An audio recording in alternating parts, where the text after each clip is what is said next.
Perubahan iklim dan pemanasan global menimbulkan beragam ancaman bencana di dunia dan salah satunya adalah krisis air. Tidak hanya di Indonesia, fenomena krisis air ini terjadi hampir di seluruh belahan dunia. Dampaknya pun masif dan berkelanjutan. Oleh sebab itu, mitigasi dan juga adaptasi secara sistematis terhadap isu krisis air harus segera diterapkan.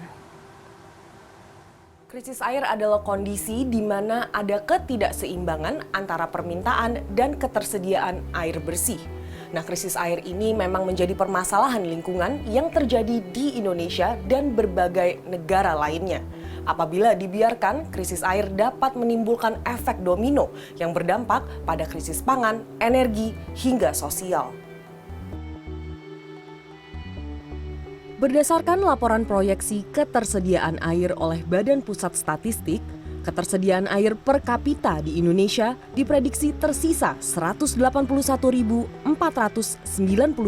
meter kubik per kapita per tahun pada 2035. Berkurang jauh dari ketersediaan pada tahun 2010 yang mencapai 265.420 meter kubik per kapita per tahun.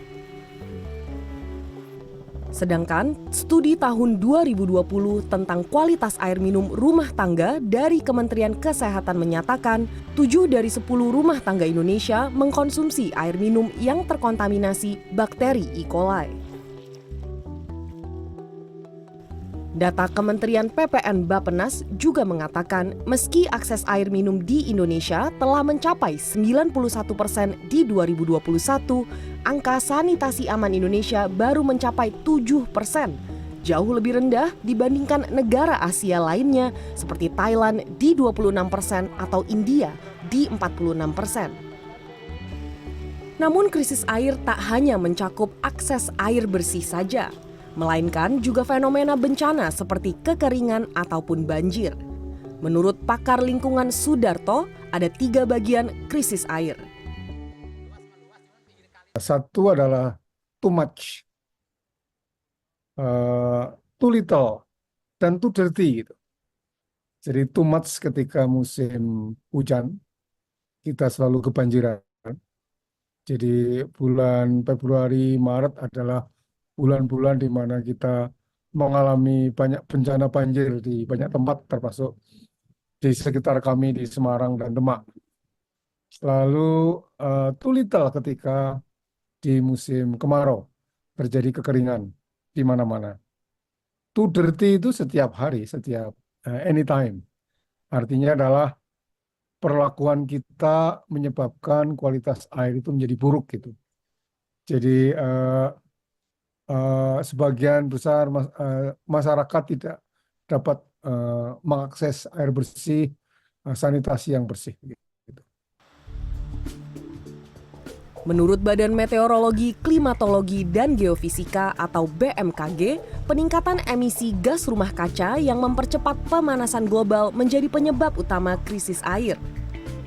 Frekuensi, intensitas, dan durasi kejadian bencana hidrometeorologi yang memperparah krisis air di berbagai belahan dunia pun turut meningkat.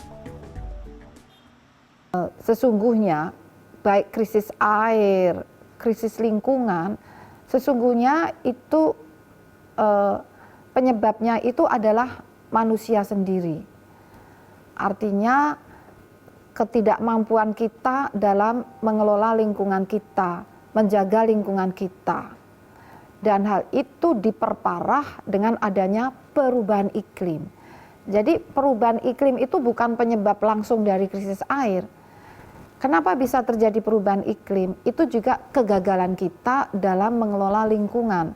Kegagalan dalam mengelola lingkungan itu antara lain mengakibatkan perubahan iklim dan juga mengakibatkan krisis air. BMKG dan pakar lingkungan Sudarto sepakat permasalahan air di Indonesia harus ditindaklanjuti dari hulu ke hilir. Dimulai dari kesadaran masyarakat terhadap sanitasi dan perawatan lingkungan, pengelolaan air yang berkelanjutan, hingga peningkatan infrastruktur air yang merata.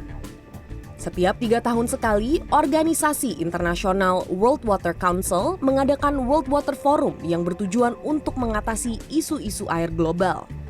Tahun ini, World Water Forum digelar di Bali mulai 18 hingga 25 Mei 2024.